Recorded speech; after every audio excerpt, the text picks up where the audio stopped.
I would get, a grant refused and I'd be crying everything because Hmm. it was just like I felt so responsible and such a weight of responsibility of keeping these people employed. There were people out there that just didn't believe that it could work. And I had to advocate for us getting contracts and before we had built our credibility and when there were those perceptions that it couldn't be done. And so that was really hard. But it also kind of drives you more. Across Australia, powerful stories of resilience, strength, and courage go unheard every day. Golden Threads Stories of Disability and Resilience is here to change that. Hosted by me, Daniel Doherty, Golden Threads brings you honest and deeply personal conversations that invite you to explore what it means to adapt, persevere, and thrive in a world still learning what inclusion really means.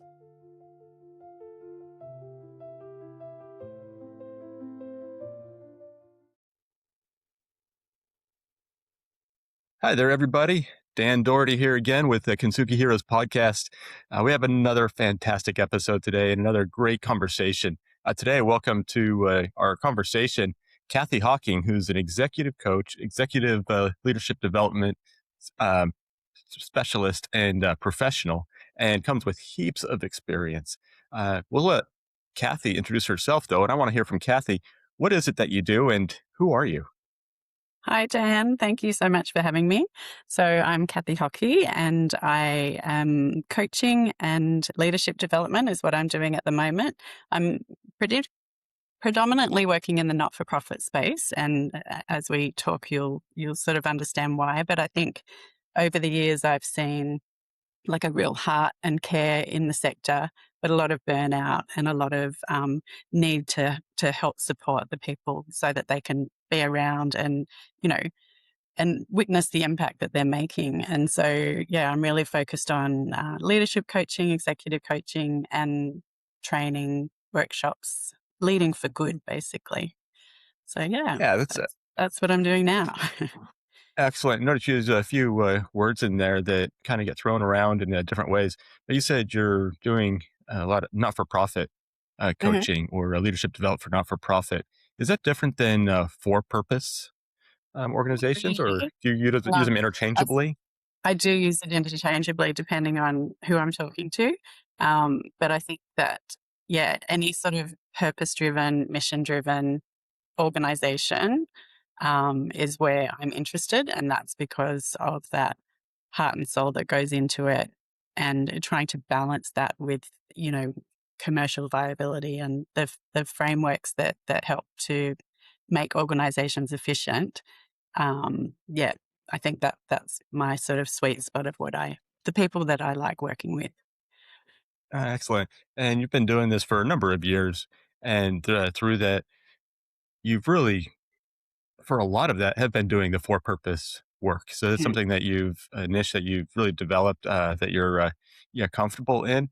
But it also shows me that you have some resilience because that field has changed so much, and not just a Oh, flash in the pan. That somebody who is really excited to make a change and they come in with all these great ideas and they are suddenly an executive coach. Like, well, mm. where did that come from? I'm not sure. But you've been doing this now for a number of years. How long do you think you've been in the sector, in the industry? I know I've been in the sector just under 18 years, and a lot of that time I have led programs or organizations that have been, quite low on resources, and we've needed to really work out how to make things happen regardless. And so often when I speak to a lot of the people that I'm coaching, I'll have, I'll be hearing them talking about things and I'm like, yes, I've been there. I understand from my perspective. And so that can help me to ask certain questions that will help them to think of something differently or see another way forward. So it does really help having walked the walk and been literally on the front line supporting people and trying to find grants and trying to find money and, yeah, trying to figure out how to build a website, do everything. So, yeah, lots of actual real world experience in the sector. Yeah, I think that's really, really important for a coach or a mentor, or somebody Mm. who's trying to guide change, if they have experience doing that themselves and that lived experience. And that's what I want to focus on a lot in this Mm. conversation is your lived experience going through these changes to get where you are today. Uh, what is some of this? What are some of these experiences that you've had? Let's just Mhm. go back to the beginning. What was the very first experience that you had in the not for profit or for purpose driven space, especially as it relates to people with disability? Yeah, absolutely. It was, yeah, that sort of 18 years ago, I actually had just studied conservation and land management, and I was looking to get some work out in, with national parks or with the council, that sort of thing. And I was volunteering with the council, and there was a group of people that came from an organisation, people with disabilities, who were also volunteering. And the council worker said to me, "Oh, I actually know this organisation are looking for somebody to head up a program and start a program." And I was like, okay, that could be interesting. So I had no experience of disability um, through family members or anything like that. And I just had my qualifications in conservation and land management. And I got the job, and I was tasked with Hmm. this wonderful idea that the organization came up with around an employment model that was a mix between open employment and supported employment. So it was people with with intellectual disabilities who wanted to work out in the community, and um, they wanted to be paid award rates, and they really enjoyed bush regeneration. So the organisation got some seed funding and brought me on a few days a week, and we had 6 people that were employed, and I was responsible for. We had one contract, which, in business is a little bit risky, um, but we went out and we delivered on Hmm. that contract, and we were going out 3 days a week and looking after the bushland in our northern beaches. Then, of course, that contract ran out and we had no work, and Hmm. had to suddenly come up with, like, how are we going to keep these people employed? And I think, like, as I mentioned, one of the things going into the role and not having any experience in disability meant that I didn't actually even know what the diagnosis of some of the people I was supporting was. But what I did have, the organization had a one-page profile on each person, and that was developed with the person with the disability and their support network. And the one-page profile consisted of 3 headings, and it was Hmm. what's important to me, what do people admire about me, and how to best support me. And so that's basically what somebody's values are, what their strengths are, and what supports them to do well. Fast forward to coaching, it's exactly the same. Leadership, it's exactly the same. So, but going back again, this was the information that I have, and I got to know these people very, very well. And we worked out, how do we go out and deliver our contracts with this team of people? And the same in building any team. We were looking at, well, this person's got strengths here and this really motivates them. And so, I could put people into different roles. And that, I think, is was kind of the beginning of me realizing how leadership and teamwork and supporting people and developing people works. And it was really, um, really pivotal in my learning. And I Yeah. really So appreciated if having we that if we stop, opportunity. excellent, and that's your first point there, and I want to dig Yeah. into that a little bit more before we Hmm. go on.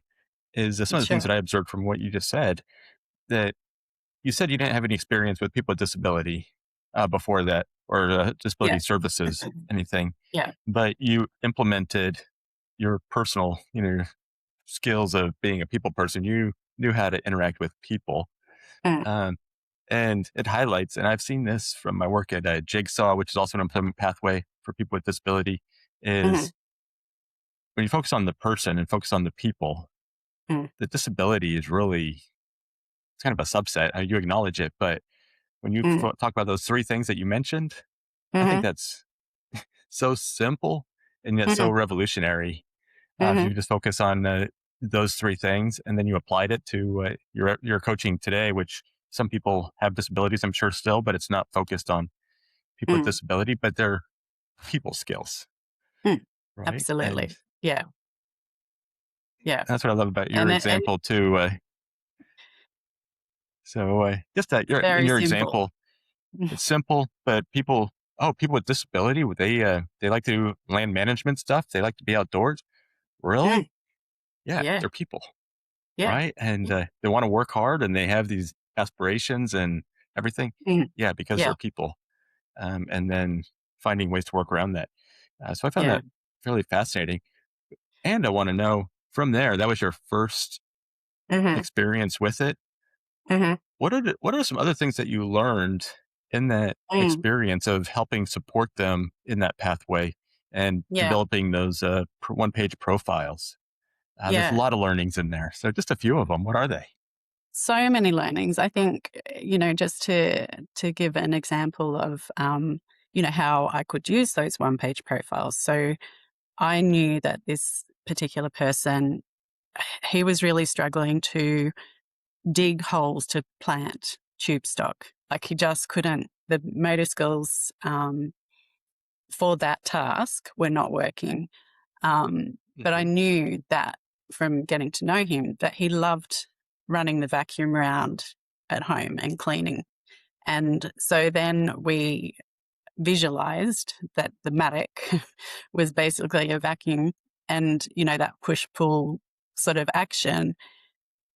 He could imagine that he was vacuuming and then suddenly he was able to connect the two. So just knowing that about him and being able to transfer those skills, he had the skills to another setting, meant that he suddenly could do that. But you need that, as you were saying, you need to be a people person. You need to have that emotional intelligence to be able to recognize those things and help support somebody to transfer their skills to another setting.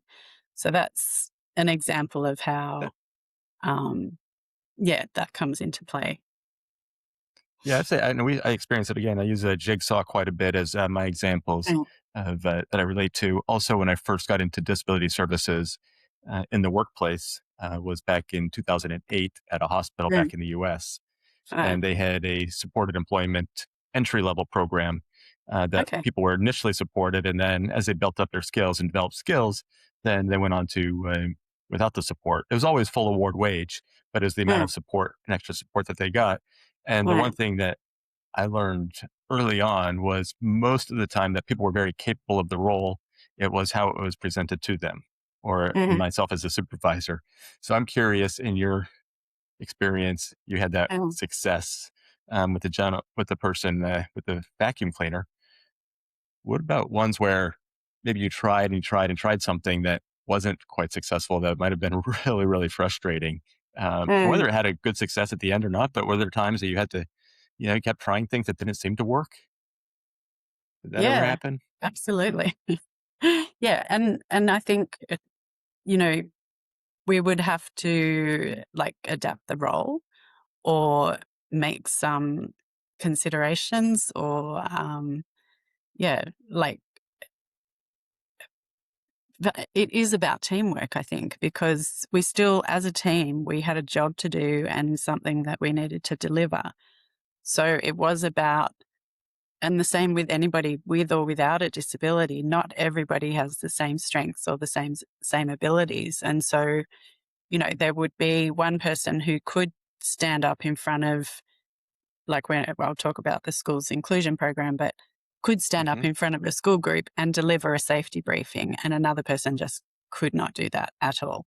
And there were some people who had fine motor skills and they could, chop off the berries off the asparagus fern and bag them, but other people who needed to be, carting the mulch and things like that. So I think it just comes down to, same as any person, we can't all do everything, and it's about adapting the role or building a team that support each other, or finding a job that fits too. Like, if I Sure. had people that came along, but actually they didn't want to get their hands dirty, and so it wasn't quite the job for them. So that's fair. Not everybody wants to do that. Sure. Yeah. Sure. And in that experience, as you had the different people, that you look for different ways to get them involved and for them to participate. Did you Hmm. find, for the most part, or majority of the time, that the jobs that you had them do, or the ways they were able to contribute, were actually valuable to the outcome of the project? Or was it more Mm. busy work and just something to keep them busy and occupied while everybody else was learning? Which way did you find it? Definitely found that it was productive. Like, we were an efficient team, and they still are. And yeah, I found that they were there to do a job, and that, yeah, they were there to learn on the job and do the job. But end of the day, they were employed and got the job done.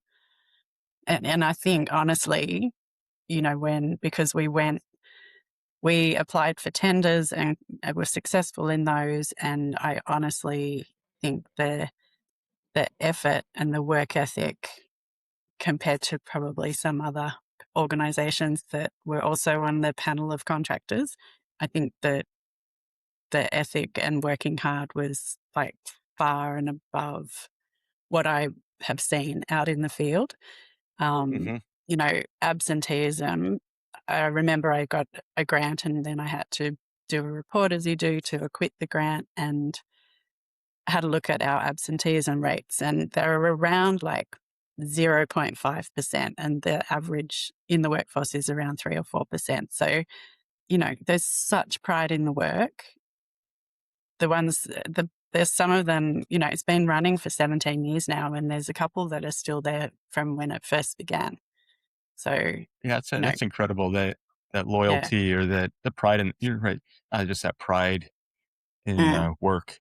There's mm, a fairly prominent big company in the CBD that I recently did some work with, mm, and they were talking about, the supervisor just said, "My biggest problem at work is my staff, just mm, regular mhm. everyday people. They don't want to work. They come up Yeah. with excuses of why they're not in, and why they can't do this task, and why this and why that." Mm. Yeah. And it's just excuse after excuse. And they said that people, just comes down to, they don't want to work. Then they Mm, said, then the people that have had a disability or live with disability, so many of them, they value that. They find mm, just the opposite. They find every reason to work. And even when there's mm. a challenge or a barrier, Yeah. to say, well, I need an accommodation. I need this to be changed so that I can work. Right. Yeah. So it's not to get out Yeah. of it. It's, and just the Yeah. difference in the attitude, that is Yeah. pretty phenomenal. So I've Yeah. seen I that a know. lot as well. Yeah. Yeah. And, it's such a privilege to be around that day after day. Like, I ran Bushlink, is what it's called. I ran Bushlink um, for its first 10 years, and I was out in the field with the team for the first probably 4 years. And then we grew and got supervisors, and yeah, and then, like, it was just a real privilege to be going in day after day and being surrounded by groups of people who had that attitude towards work. Mm, yeah. Yeah. So taking that experience and taking it just to the next step, Mhm, really interested in, again, focused on people with disability and mhm. how they've affected you as a Yeah. person in your career, um, for good or for bad, but the challenges, but just looking at the realities of working and being very closely involved with people with disability in different Mhm, aspects. Are mhm. there any particular are there any particular people that come to mind that were really influential on you during those times at Bushlink? Um, I think like, I would say all of them really. But I did, there,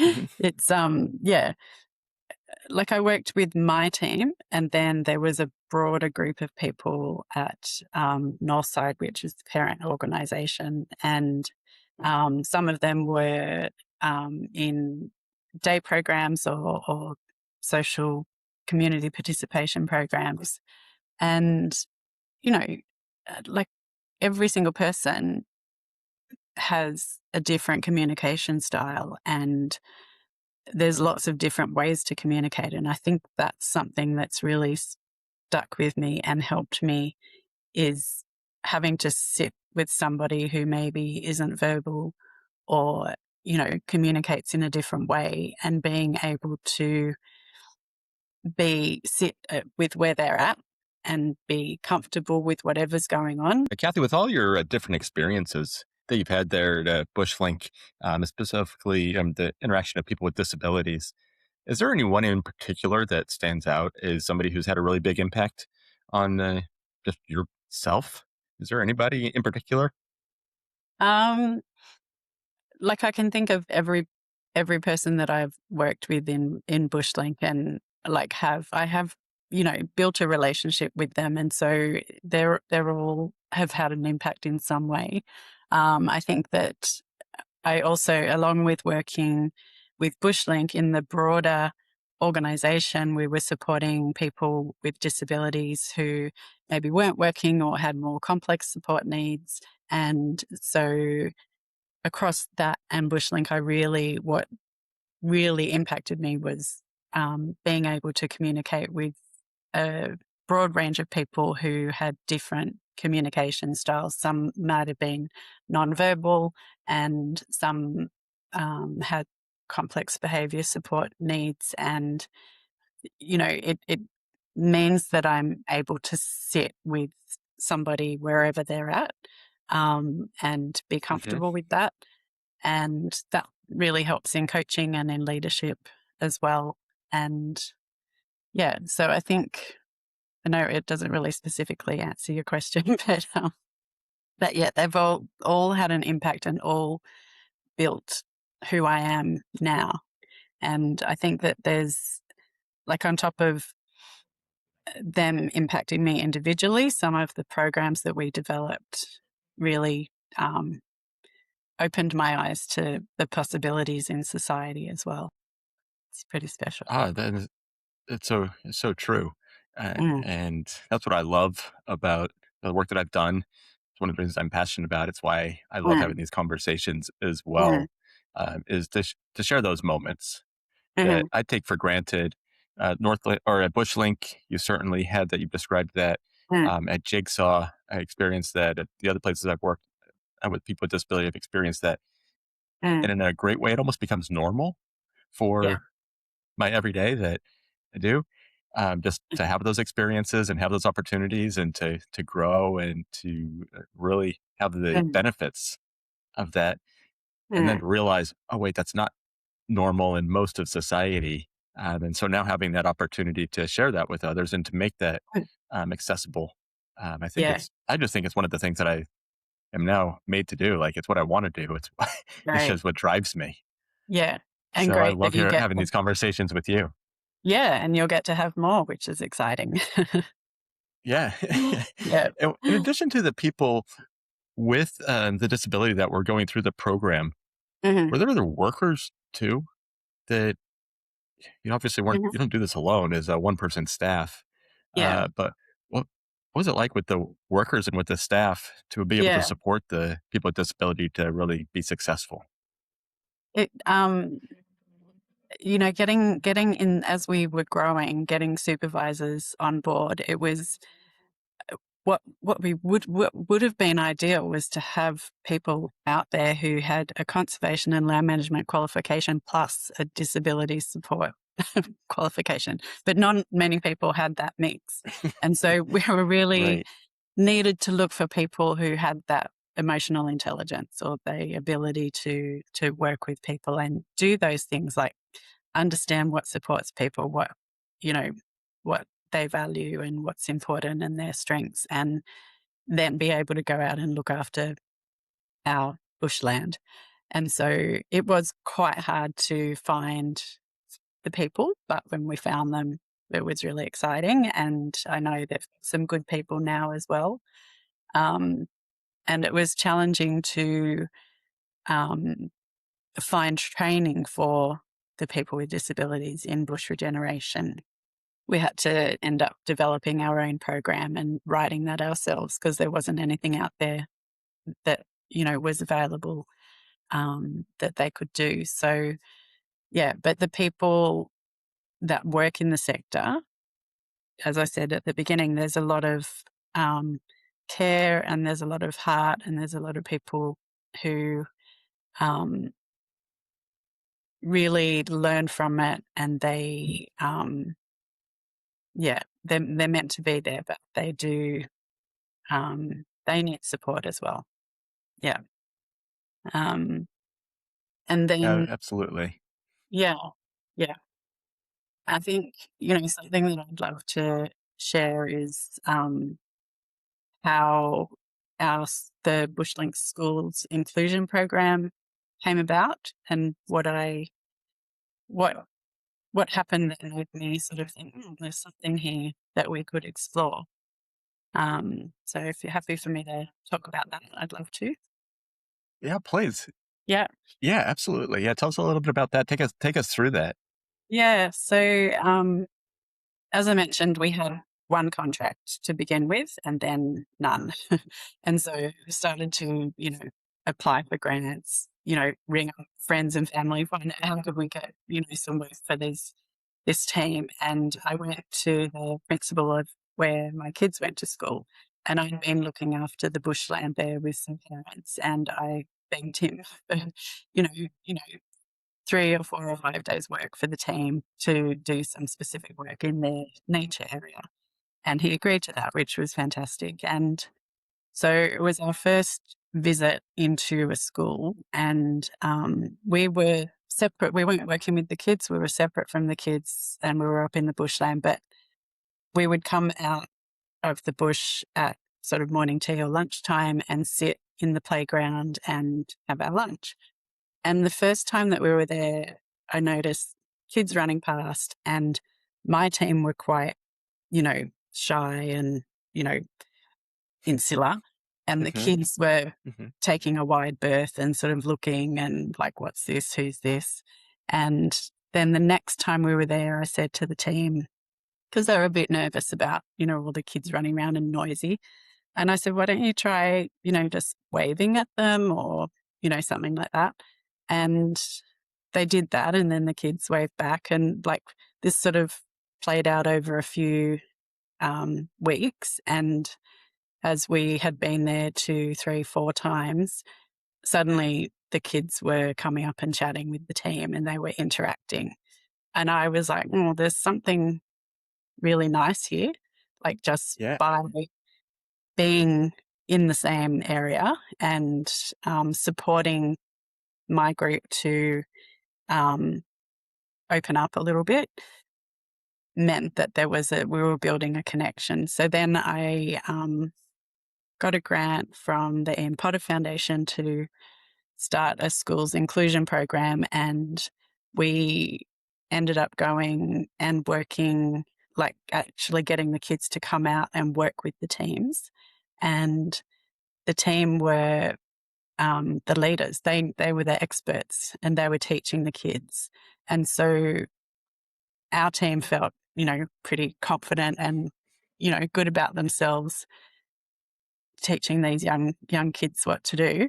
And what really came across was the fact that the focus was not on the disability. It was about what they were doing, the activity. So they were planting plants and mulching and weeding, and that's where the focus was. And so that really built some really positive connections. And we started off, with a handful of schools, and then it grew to like 30 different schools across the Northern Beaches that we were working with, and it's still growing now. Oh, it's And incredible. I didn't yeah, know there's that many schools that were involved. Now yeah. that's And amazing. so, like, that started in 2012. And even while I was still there, we would then go to a high school, and the same kids who had worked with Bushlink 5 years ago were coming up in high school and saying, "Oh, Robbie and Will," and "Oh my gosh." And, I thought, these are our future employers and our future colleagues of people with disability. And so they're getting the experience of getting to know somebody, working alongside them, seeing their ability.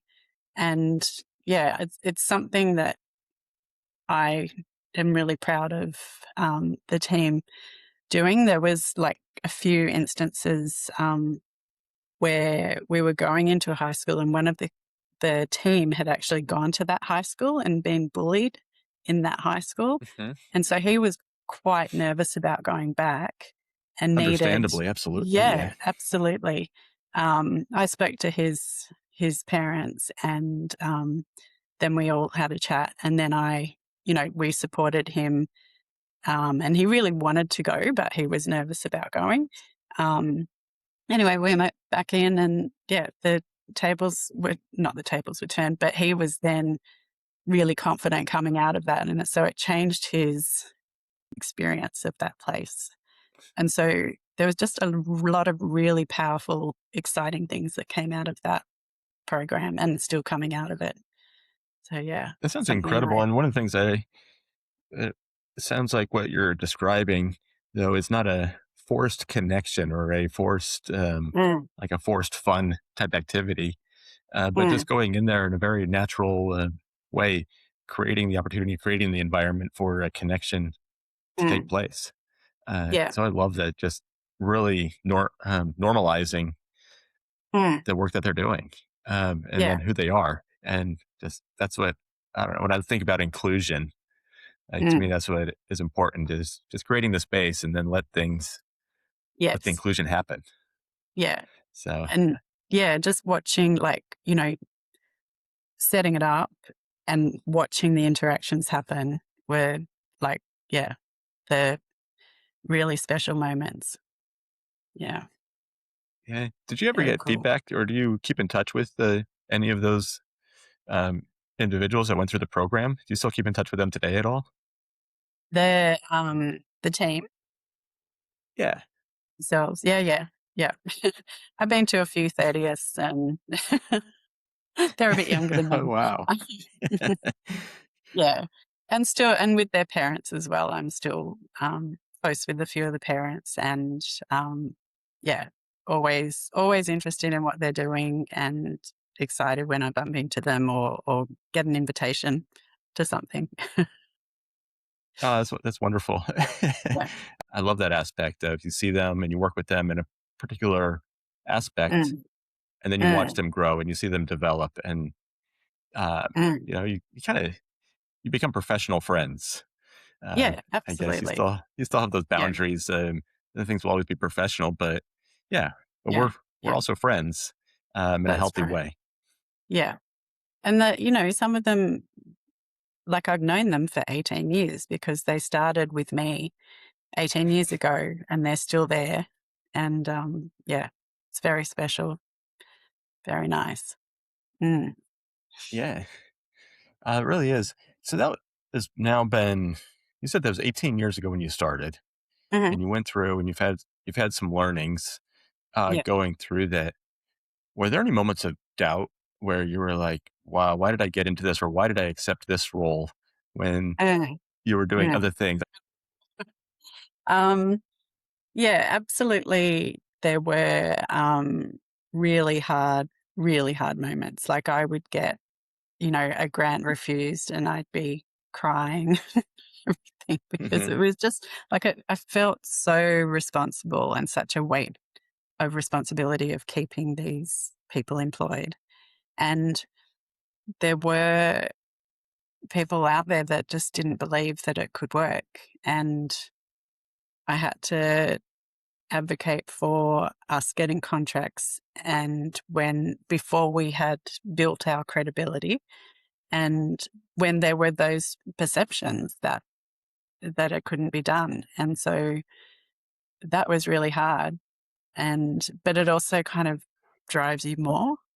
But I Hmm. think that's why I was talking about the type of people that work in the sector when, you know, it is hard. There's a lot that you're up against, but it makes you go stronger. But then for your well-being, that's not great. So, I um, hear you on that. That balance is hard. yeah, Okay. yeah. And I absolutely have had, yeah, moments of like, yeah, really tough times. And, taking everything home with me and, you know, sleepless nights and all those sorts of things. And I think, um, yeah, just, I don't know, feeling that you've always got to prove the worth of the team.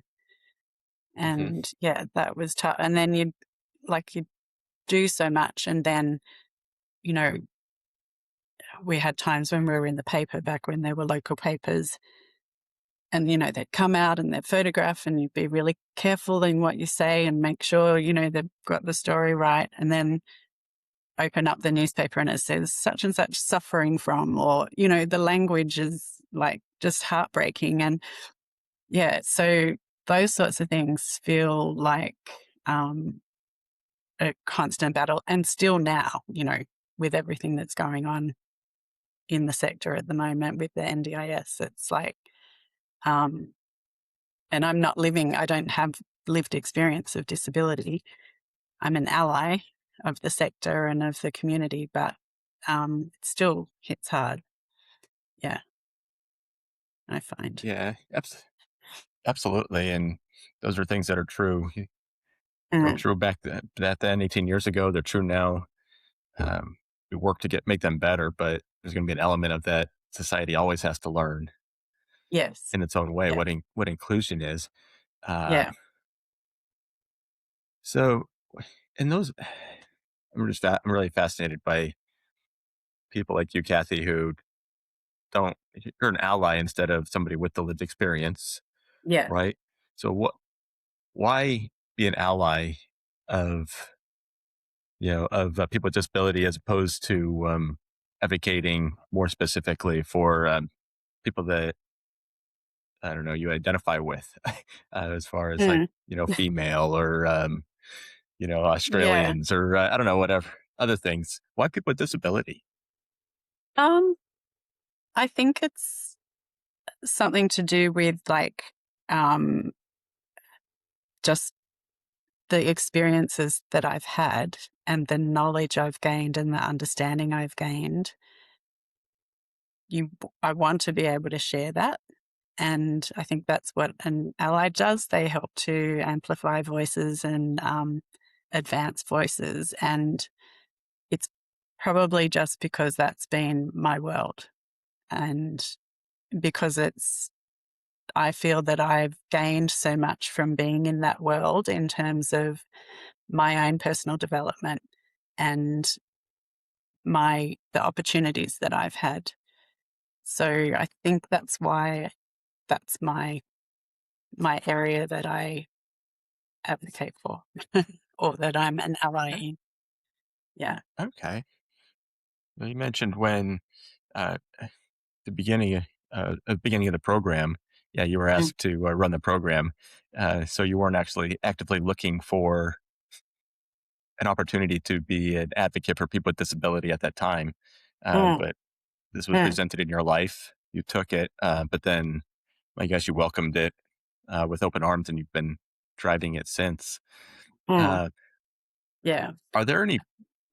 I could think of a couple people in my own life that have guided my journey into being an ally of people with disability and Mhm, being just fully engulfed in that sector. mm, There's at least three people that come to mind immediately for me. Are there any kind of advocates, mentors, champions that you think mm. kind of supported you initially or really got you into it so that you stayed in this industry? Yeah, I think it's interesting because in the last couple of years, so the first sort of 16 years, I guess, I was more working with intellectual disability. And then over the last couple of years, I've been working with more like in physical disability and with disabled leaders. And some of those leaders I've known for a very long time. And one of those is Kane Beckett, who is currently the CEO of Carers ACT. But back when I first met him, he was the head of NDIS markets and pricing. And that Okay. was around the time when the NDIS came out. And I spent a good bit of time on the phone to him, just helping to work out like where we fitted in the NDIS. And so I've followed his journey along the way. He has a disability and, I really look up to his leadership. And I've also had the opportunity over the last year to meet and work with Emma Bennison, and she's now the CEO of Disability Advocacy Network Australia. And I really admire her leadership and was able to work with her team recently facilitating their strategy work. And they are a disability-led board and organisation. So there's a couple of people that I've known from the beginning of my time, but even more recently, I've been more involved with and worked with people, leaders with disability. And yeah, it's learning a lot from their great leadership work. Right. I'm going to write those names down, people that I could look Yeah, up and yeah, and learn from as well, yeah. um, too. And conversely, are there any individuals that kind of either were kind of the opposite? Were they barriers to you, try to talk you out of it, say it's not worth it, say you can do something different, why are you wasting your time? Or just, I don't know, were um, Mm. challenges in Uh, your, I do remember when I first got the job at Bushlink, there was another person who was brought on as a casual supervisor, just so that there was backup in case I was sick or whatever. And he definitely was like, this isn't going to work. It's not going to happen. You can't do it. And so I just dug my heels in more. um, yeah. So, yeah. But I think, yeah, there's people I know that are like, why are you working in the not for profit sector? You could be doing this, you could be doing that. But it's where I feel at home and, where I see a need. So, and it's taken me a little while to be able to say I can help other leaders. A couple of years ago, I was like, well, who am I to say that? But then I realized it's all the mistakes, the experience, the real world, you know, struggles that actually help me to help others. So, yeah, you mentioned that at the beginning of the conversation about your lived experience of being on the ground, the frontline work, mm. seeing things in action, actually going through the challenges yourself. Want to talk a little bit about, yeah, what are you doing now with that experience and what you've learned? What are you doing now with that? So I am working with pretty much leaders who are navigating these complex environments. So environments where there's a diverse group of stakeholders, vulnerable stakeholders, and lots of reform, lots of change in their environment. And so I'm helping them to sort of navigate that without like get out of firefighting mode and look after themselves while also trying to make a positive impact. So I'm coaching leaders and executives. I'm running workshops called Leading for Good, which focuses on, some of those, complex communication and understanding our values and our strengths. I'm facilitating workshops and facilitating strategy work. So that kind of stuff. So just, yeah, it's really about speaking with the leader, understanding what the priorities are of the organization, what the challenges are, and then seeing what fits. It's not sort of off the shelf. Here's what I do. It's like, I'm a person that might be able to help you. Let's have a conversation and see what's going on, and see if I can help. And it might be that I'm helping by sharing resources or recommending something else, but sometimes it could be me that can help. Yeah. I love that attitude. And that's why I felt right at home in the for-purpose sector and the not-for-profit sector.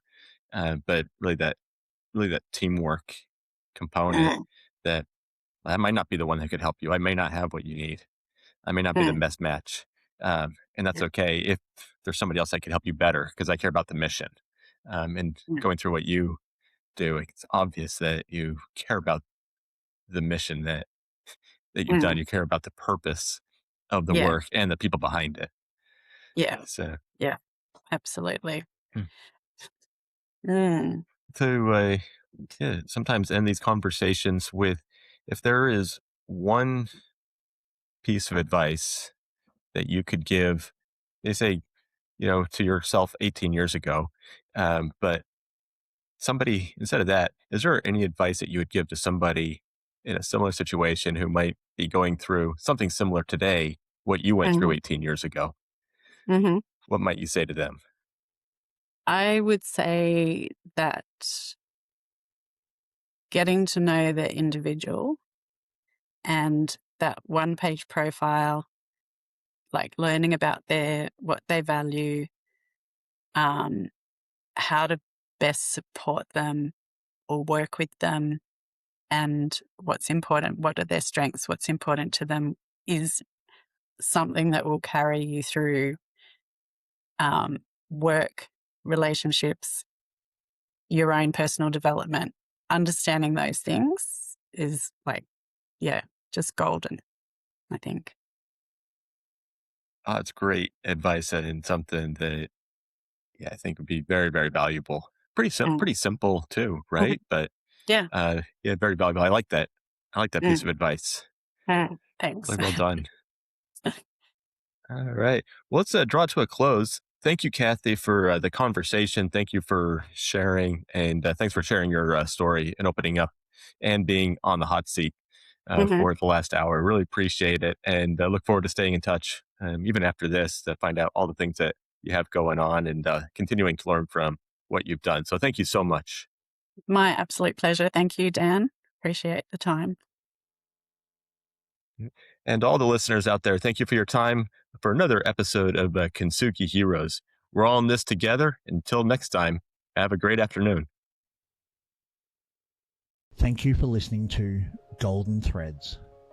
And to our Kintsugi hero, thank you for trusting us with your story. Every story shared leaves a golden thread behind. New episodes drop fortnightly. Follow us on Spotify, Apple Podcasts, and YouTube. Just search Golden Threads. Golden Threads is part of the Kintsugi Heroes podcast network.